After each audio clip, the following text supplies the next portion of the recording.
Shalom and welcome to another in our series of podcasts from Temple Beth Am, a dynamic center for conservative Judaism in Los Angeles. So last week, we spent some time getting to know really well the first set of nusah, the first set of mode and motif for Shabbat morning, specifically for Shabbat morning Shaharit. We spent some time getting to know the Shabbat morning prayer skeleton a little bit better. We got to know the lineup that goes from Shochen Ad, which starts on page 147 in Lev Shalem, and we got all the way up to El Adon, to page 151. We talked a little bit about how El Adon serves as a musical palate cleanser, right? We talked about how El Adon as a reshut, as an optional, but more importantly, as a non-fixed piece of the prayer service, doesn't sit inside either the opening nusach system or in the nusach system that follows, which we call Ahava Rabbah. And that's the one we're going to focus in on today because we only got started with it last week, and we need to focus on it a little bit more today.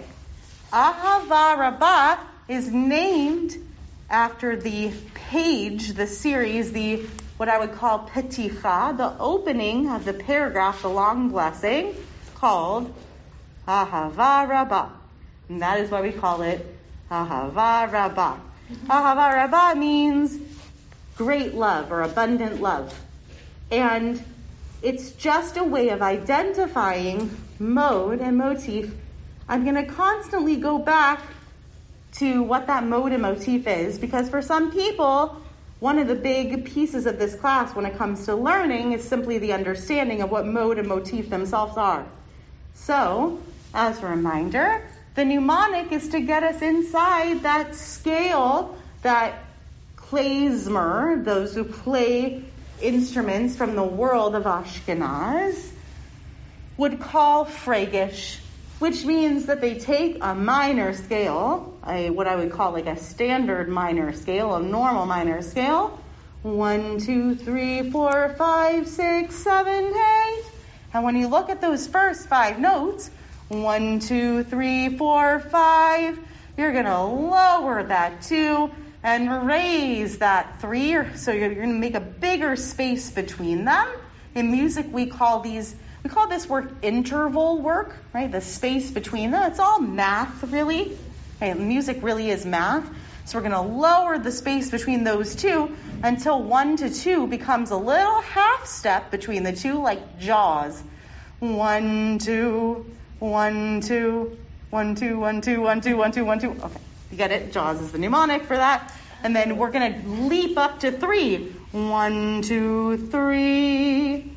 That leap between the 2 is called a step and a half because it's 3 half steps. It's like when you have to convert a recipe and you're like, how many teaspoons does it take to get to a tablespoon, right? So it's half step and then leap 1.5 steps. 1, 2, 3, 4, 5, 4, 3, 2, 1. And because those are the unusual markers in that scale, because that leap is what is the trademark, the hallmark, interesting piece of this scale, that's the piece that we're going to come back to over and over again to kind of hone in on what makes it the interesting part of the scale. And it's the reason why Hava Nagila, or the theme from Fiddler on the Roof, constantly come back to it, because it's the interesting part of the scale. So when the, what's the word I'm looking for? Not the theme, although theme also works for it, but what the score for the Fiddler musical, why it keeps coming back to ya ba bye bye, ya ba bye bye. That's a 1 4 3. 1 3 2 1. 1 3 2 1. Because they want to come in on that 3 2 1 3, 2, 1. Kind of feel that over and over again. Then Hava Nagila. 3, 2, 1. Over and over again. Hava Nagila. 1, 3, 2, 1. 1, 3, 2, 1. Now that's not a helpful mnemonic if you sing those songs wrong. Right? Everybody knows someone who sings Hava Nagila.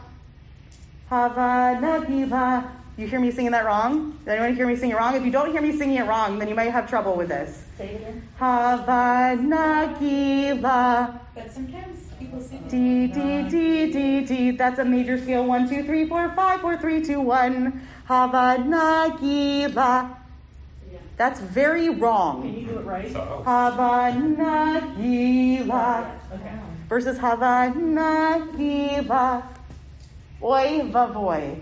The difference between those two is very Jewish. Yes. And I don't care. Well, maybe I care a little bit if I'm paying the wedding band. I care if it's like correct or not correct, or if I'm sitting and listening to a concert, it might like itch my ear a little bit if it's not quite right. But I do care about it in davening, right? It's really important to me that we kind of get deeply into the mode. So it takes a lot of practice to get that into your guts, right? To get into the 1, 2, 3, 4, 5, 4, 3, 2, 1. So I'm going to practice going into the scale and out of the scale over and over again. But also, we need to make sure that we get the motifs too, because Ahava Rabbah has a significant number of different times when it shows up in our davening.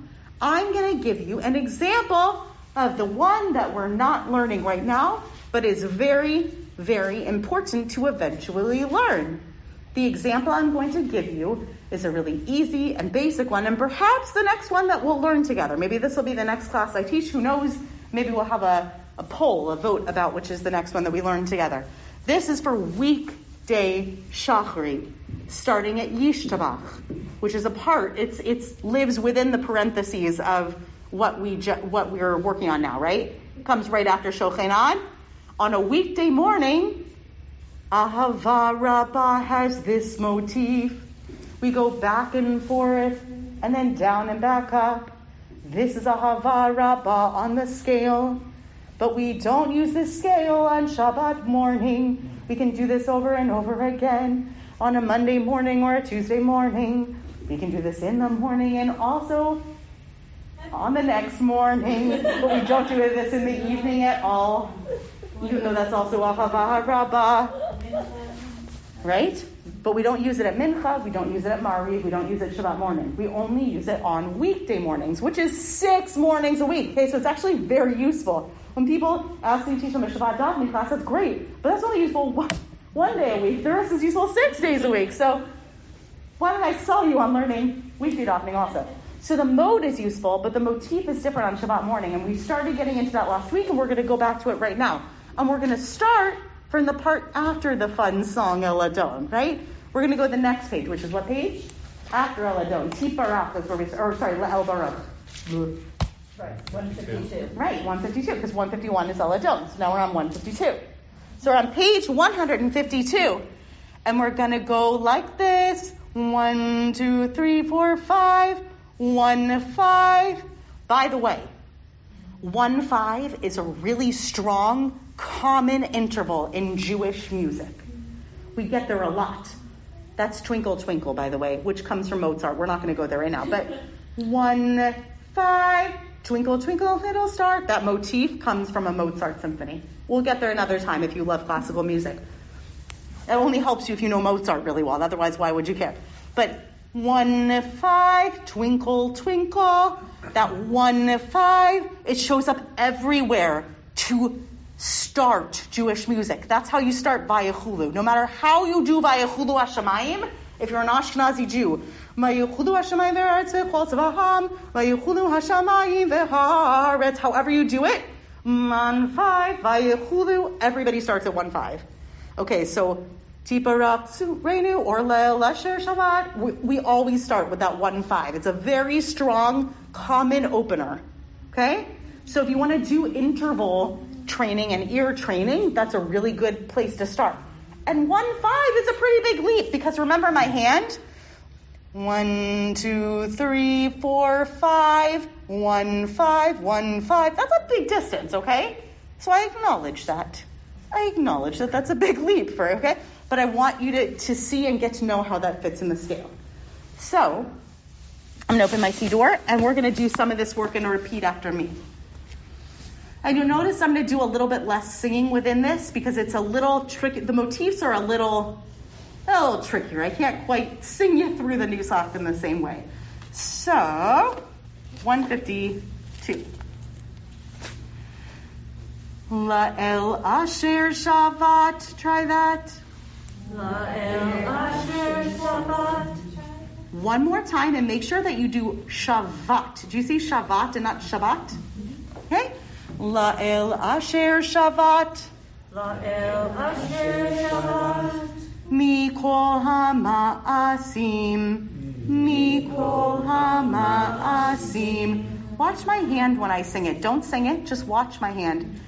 Mikol hama'asim. A lot of ladder stuff. Look at my hand. Mikol hama'asim. Now try it. Mikol hama'asim. There's going to be a lot of up and down motion in this one, so there's a lot of significant leaps, not full octave leaps for the most part, but then we'll do a little ladder down. Okay, so again, we're going to repeat after me, and then we're going to move on in the text. La'el asher shavat. La'el asher shavat. Mikol hama'asim. Mikol hama'asim. Good. And then we daven. We pray. We get to that next little caret on the page, okay? And I'm just going to give a little request that when we're in between things, as much as it might be useful to you, it's particularly unhelpful to other people around the table. You can imagine what this is like in cantorial school making this request, but try not to hum. Even if it's helping you in between, it's driving someone else crazy for sure, right? Because they're also trying to get it in their head. So can you imagine that conversation around the table in cantorial school? Now, I'm just going to tell you that it was had multiple times a class, okay? Like not even a day. It was like, I can't even give you the example because it was like I could just use the names of the people who are coming this week for Cantor's Assembly Convention. And I'll look at them again and I'll go, that Randy, every day. Oh, I said his name, okay. But he's not coming to convention, it's okay, and I love him dearly. So, anyway, I'm a hummer too, but it drives the other people around the table crazy because they too are like, and in the background it's like, okay. So, we're at Tiparach Moshinu. Use those commas. Let them be your syntax. Repeat after me. Tiparach Moshinu. Try it with me again. Tiparach Moshinu. Now listen to how the next part starts on the same note it left off on. Listen first. Al shevach ma'aseh yadecha. Al shevach ma'aseh yadecha. Now I'm going to do that whole phrase, and I want you to notice how the second part of the phrase after the comma starts on the same note that we left off on, okay? So watch how all starts off as Mosheinu left off, okay? Listen first and then repeat. Titbarach Mosheinu al shevach ma'aseh yadecha. Try it with me. Titbarach Mosheinu al shevach ma'aseh yadecha. Now listen. Ve'al me'orei. Try that. Ve'al me'orei. What's that interval? 6. Somewhere over the rainbow. Someone knows this octave. 1, 2, 3, 4, 5, 6, 7, 8. It's a full octave.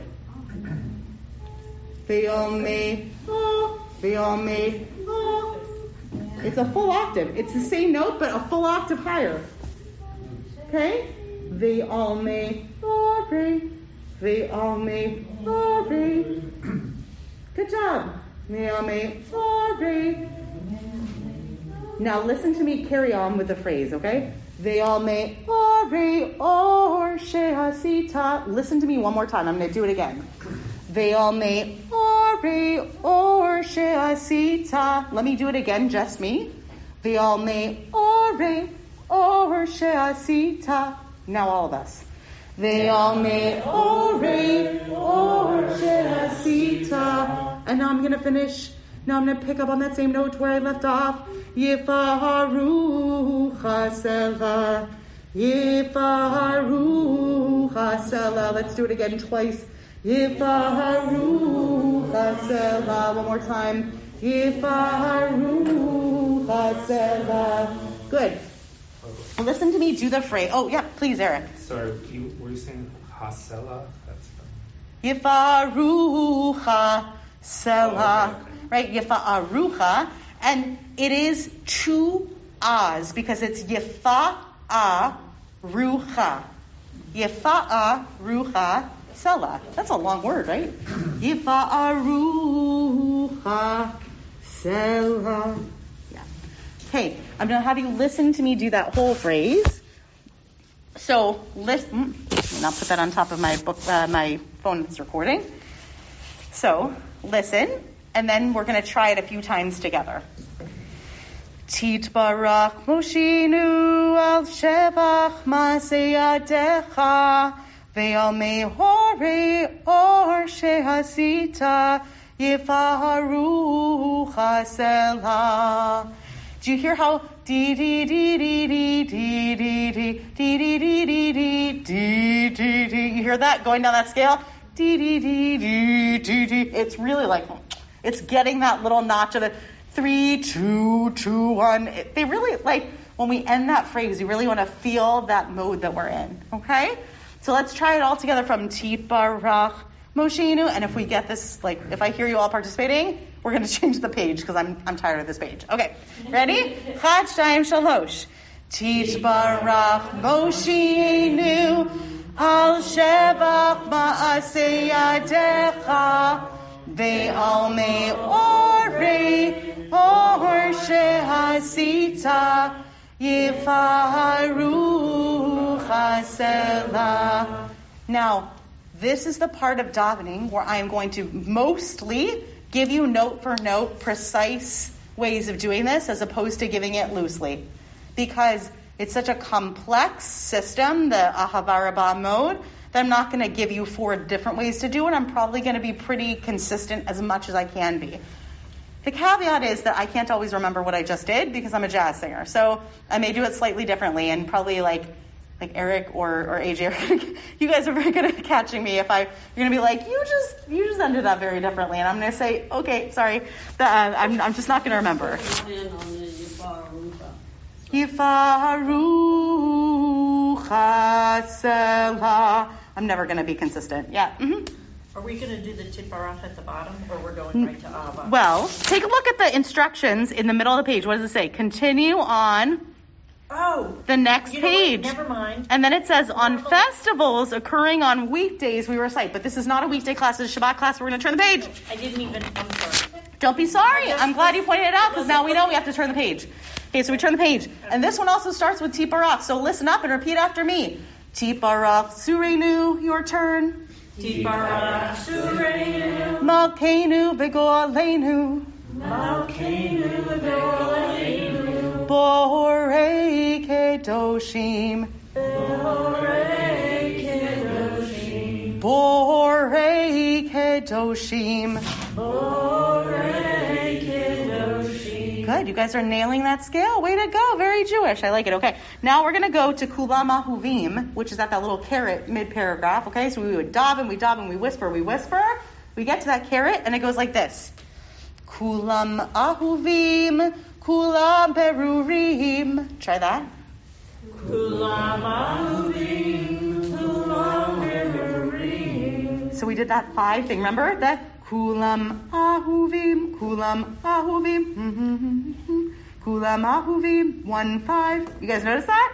It just starts that way. That's how it likes to start. So you can never remember how to begin each phrase. You're going to think to yourself, twinkle, twinkle. Okay. Kulam ahuvim. Okay, so if you forget, that's what you do. You put a little star on there, and you're going to be like, why do I have a star? Oh, twinkle, twinkle. Kulam ahuvim. Okay, you can give yourself little visual mnemonics, little musical mnemonics, whatever helps you.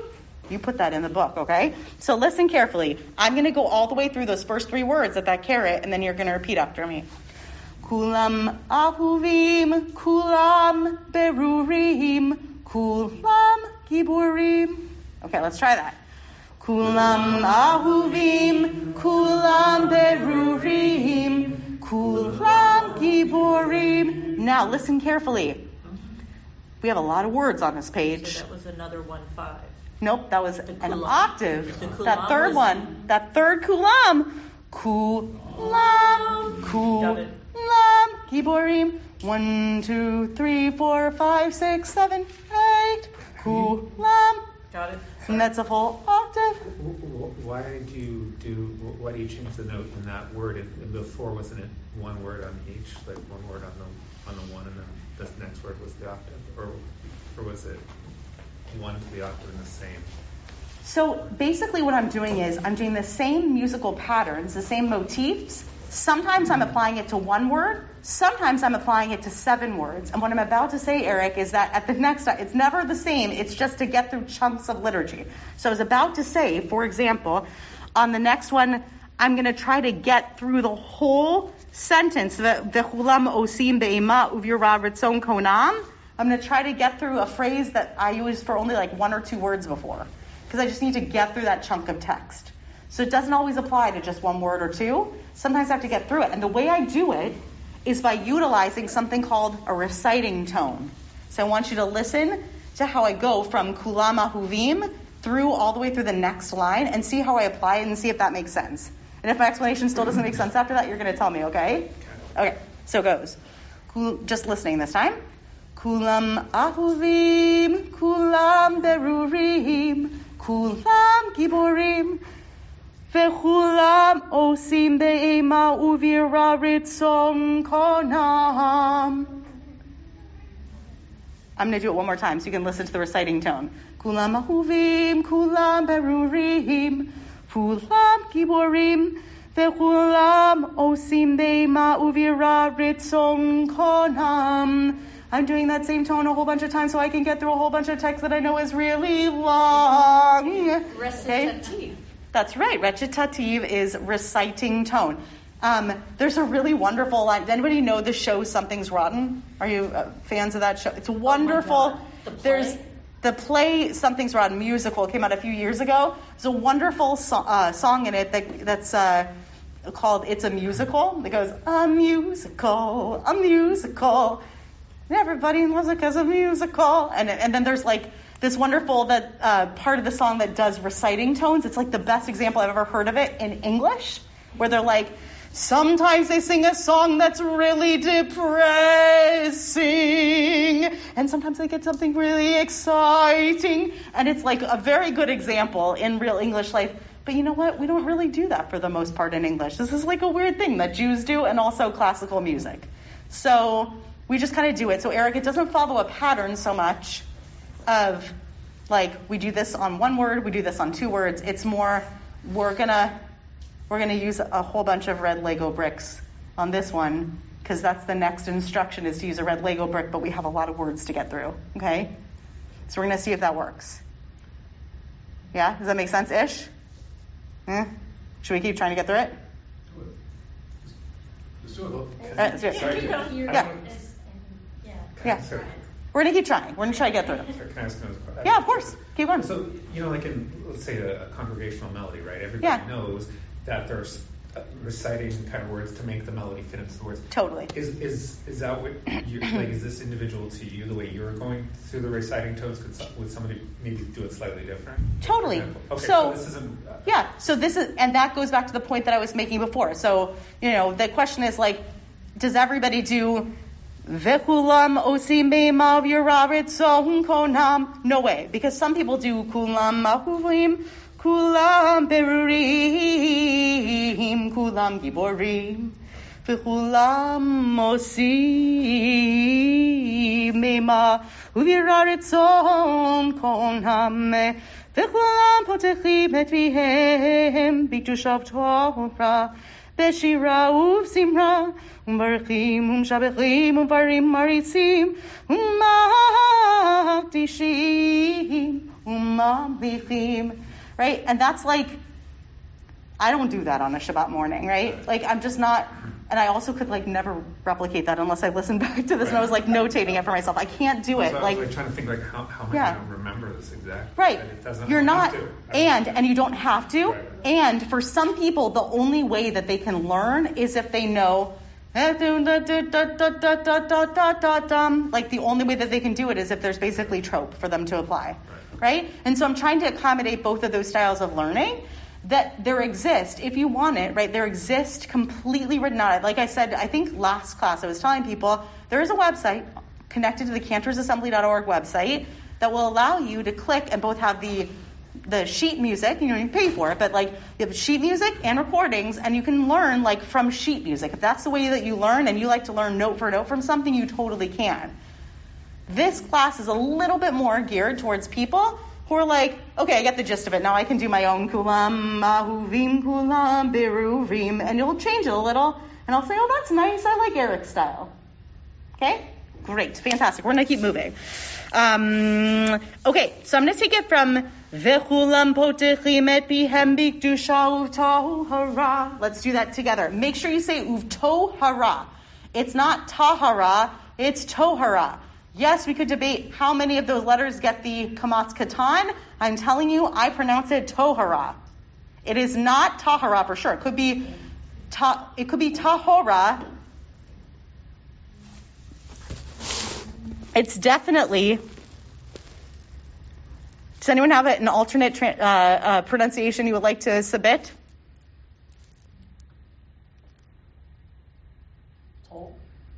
Isn't it like the kodshacha type of? Yes, correct. And I'm not quite sure I remember anymore why that's Yeah. So some people say tohora. You can say. Oh, I see. Right. So tohora or tahora. It can either be on both of them or on the secondary one. Oh, really? Yeah. Either on both of them or the secondary one. Just depends on where you're from. How do you know what's in these vowels that is making you know to give it an O? Well, so do you see konam right above it? Yeah. See how that's smaller? Yeah. You can write, I will give you the home address of Dr. Edward Feld, who edited the Siddur, and you can lodge a complaint about the slight variation between the kamatzim. But yeah, there's a difference between them. Okay, so it's tohora. That's how I like to pronounce it. I like both of them to be kamatz katan. That's my preference. So I'm teaching you that way, and then you can take it up with other grammar teachers if you prefer. Okay, we're going to keep going with beshira uvzimra. Try that. Beshira uvzimra. Umbarechim umshabechim. Okay, before I say this line, hang on. Sometimes it is actually really fun to become a little bit metered. Look at my hand for a second. Metered means that you could conduct it if you wanted to conduct it, okay?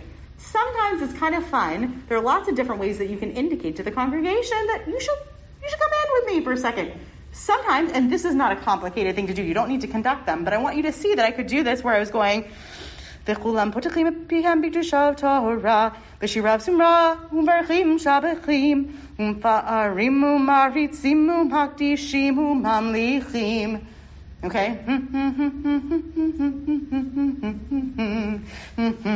Right? I'm inviting people to come in. It's like conducting them in. The other way that you can do it without actually like worrying about being metered, by doing it in any kind of a rhythm, is just to slow it down, right?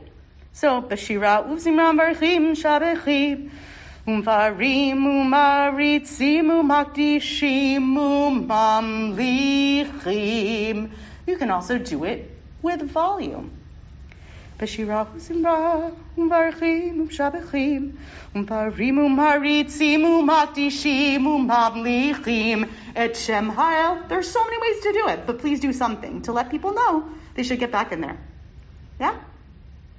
Okay, great. Let's go into Et Shem Ha'el. I'm going to sing Et Shem Ha'el, and then you're going to sing Et Shem Ha'el, okay? Et Shem Ha'el, HaMelech HaGadol, HaGibor VeHaNorah Kahadoshu. Let's try it together from Et Shem Ha'el. Ready? Et Shem Ha'el, HaMelech HaGadol, HaGibor VeHaNorah Kahadoshu. Right now we're smack in the middle of Kedusha de Sidra. It's a big old chunk of text. We got to get through this thing. The best way to get through it, particularly if Hebrew isn't a strong suit for you and you're like, whoa, this is a big bunch of text to get through, see it as a back and forth, okay? See this as a conversation with the congregation. That's why I'm bringing up, bringing in, and bringing out. So I want you to see this as the places where you come in, and you bring people in. So as soon as you get to Et Shem Ha'el HaMelech HaGadol, HaGibor VeHaNorah Kahadoshu, you're going to hear mumble, mumble, mumble, mumble, mumble, because people are going ahead of you. And then you're going to come in, and you get like a little bit of a solo kind of thing that goes on for a little bit. And it goes like this. V'chulam mikablim aleihem. Your turn. Try it one more time. Don't miss that kubutz. V'chulam mikablim aleihem. V'chulam mikablim aleihem. Okay, my turn. Ol malchut shamayim ezeh mizeh. V'notenim reshut zeh lazeh.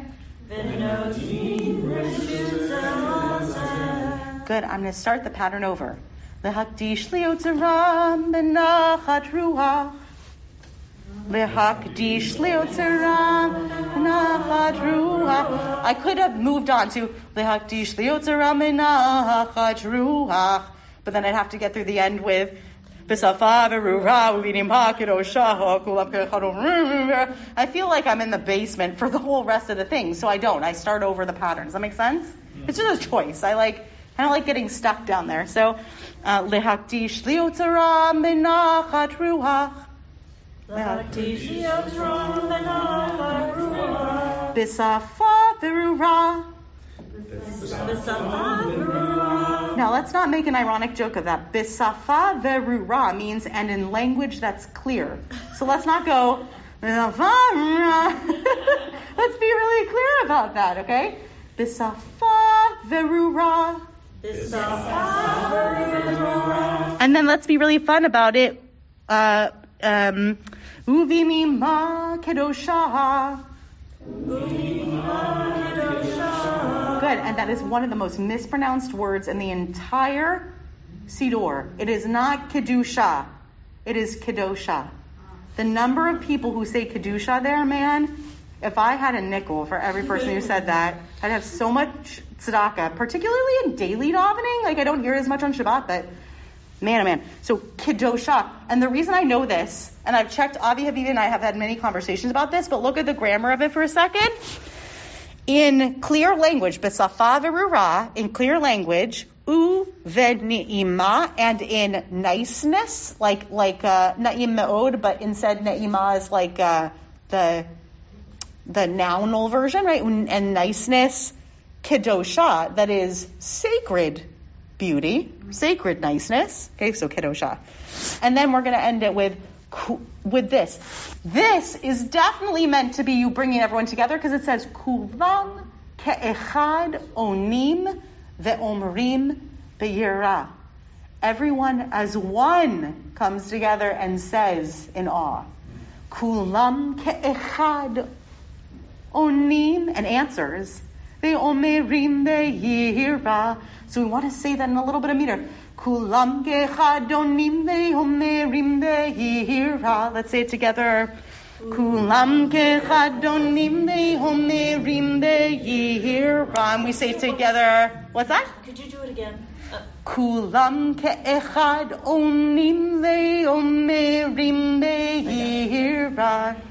Ke'echad, I do as ke'echad. Kulam ke'echad. Kulam ke'echad. Reem, ve'omerim. Kulam ke'echad onim ve'omerim be'yira.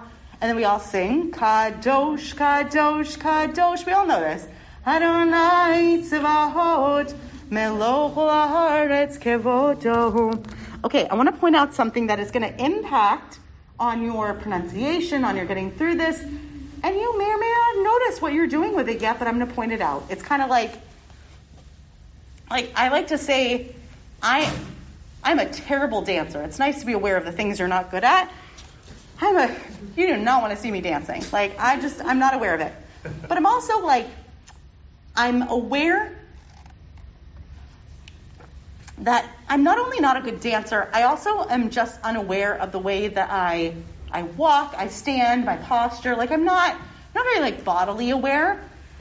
And sometimes I think about the fact that I'm hyper aware about other things, right? About things like music and the tones that was very good. I'm glad it was water on the carpet. I'm hyper aware of the tone that people are singing in, if they're a bit flat, or I'm hyper aware of the way that people are speaking. And sometimes that's useless and annoying, and sometimes it's a little bit useful. So here's one point that's really useful, which is that in Hebrew, there is a vowel that's pronounced differently based on grammatical rules. Okay? And that vowel is the shva, those two dots. Now, the editors of Sidurim, a long time ago, were like, let's give people a break. Let's not make people learn the grammatical rules unless they're in rabbinical school. Let's not make them learn, or cantorial school, let's not make them learn the grammatical rules behind every Hebrew word in order to know when those two dots beneath a letter are silent and when those two dots are pronounced Where there's a syllable as opposed to where it's a closed syllable versus an open syllable. Oh, is that what you call it? Yep. Oh, And actually, in academic circles, it's called a schwa, which I think is even more fun than a shva. But I digress. Here's how you know in this siddur. It's different in every siddur, but if you're looking at Lev Shalom, what you're looking for are the bigger, bolder dots. Okay? The bigger, bolder dots. Oh, you're kidding. No, Look at that. I'm not. Bira, and above it is unima. Right. Now, what's really, really important is Look at that. that the pronunciation. Over. I'm sorry. I'm so glad that I rolled Over. over. Over. So here's the thing. All right. Look at Bira and the shwa under the Beth Yeah. is big dots. Right. And the reason, there's a grammatical reason for that, which is that when a shva falls underneath the first letter of a word, it's always pronounced. That's also kind of logical, because how could you have an unpronounced vowel underneath the first letter of a word? But again, I digress, because the editors of a siddur are like, nobody's here for the grammar right now. People are here to read and to pronounce, and so they're helping you. So, Bira. right, you have to be able to see the difference between the two. Well, in the same words. Bira. Now, what is really important to me, you have a cantor here who teaches you the class and tells you that that's the difference between the two. Now, Siddur Slim Shalom, with great misfortune, they're working on a new Lev Shalom for weekdays. It's a deeply unfortunate that doesn't exist in the weekday Sim Shalom. But what's super important for you to know is that does definitely take you from B level to A level davening. I mean, it really does change the experience. But you also notice, as I was going through this, and Jen was like, do that again, right? Jen says, well, can you do that line again that you were doing? She was like, what were you doing with kulam? Listen carefully, and now instead of listening for something else, just listen for the shva'im. I promise you I'm not changing a thing that I was doing before. I was doing it with the shva'im really precisely. So watch for the big bold dots. I'm just doing the last 5 words of that paragraph before kadosh, kadosh, kadosh. So watch for it. Kulam ke'echad onim ve'omerim be'yira. So the reason why it's giving you those extra little syllables and that kick is because I'm precisely pronouncing where there are shva'im and not. And it does change the meaning of the Hebrew words. It does. It changes if you mispronounce the words with the Shvaim that shouldn't be pronounced, and it changes them, especially if you don't pronounce the Shvaim that ought to be pronounced. Can you do that again? Of course. Kulam ke'echad donim vehomerim be'yira. So in that sentence, Uh-huh. every single one was pronounced. What's that? In that sentence, every shva was pronounced. No, because the Shva under the Resh and be'yira at the end is not. Not really. Be'yira. Oh, but the bit. Yira. Yeah. It's a bit of a trick there. Let me give you a different example. Let me give you V'ha'ofanim. Let's skip over Kadosh, Kadosh, Kadosh, because we did it. Just listen to V'ha'ofanim. V'ha'ofanim v'chayot ha'kodesh b'rash gadol mitnaseim le'umat serafim le'umatam meshabechim v'homerim Baruch kevod Adonai mimekomo. I'm realizing there were no Shvaim Nachim in there. There were no unbolded ones. I'm going to find some place that does have unbolded ones so you can see the difference. Hang on. Oh my goodness. Okay. Let's see if I can find a really good example. I think there's a really good example. Veniz Ket. Or Chadash Al Tzion Ta'ir, Veniz Ket. So you have the Oh, yeah. Okay, let's do that. So here, in the bottom of 153, Or Chadash Al Tzion Ta'ir, Veniz Ket Hulanu Mehera Ve'oro, Baruch Atah Adonai, Yotzer HaMeorot. Okay. Now look at page 158. One last page. How would it change the meaning of that? Veniz Ket. Benizeh would change the tense of the zechut there. It would be a different form of the verb of zechut. Benizeh is one form. Benizeh would change it. Also, it's not a word. Go to page 158 for a minute. Second word up there. Okay. What page? Page 158. Go to the bottom of the page. Sur Yisrael. 5 lines from the bottom. Sur Yisrael. Kuma be'ezrat Yisrael. Uftei chinumecha Yehuda ve'Yisrael. Go'aleinu Adonai tzavot shemo. Kedosh Yisrael. Baruch atah Adonai. God Yisrael. Right? Nobody's out there pronouncing it Yisrael, right? Okay? So now, this is your new homework for the week, is to take a look particularly at that page, and also to go back to the Shochen Ad work, and to work on those Shvaim. Okay? So you've got reciting tone, Shvaim Na'im, the pronounced Shva, and you've got a full page of Ahava Rabbah to really get into. You have been listening to another in our series of podcasts from Temple Beth Am, a dynamic center for conservative Judaism in Los Angeles. If you enjoy these podcasts, we invite you to write a review on the Apple Podcast site or wherever you get your podcasts. For more information about Temple Beth Am Los Angeles, go to tbala.org.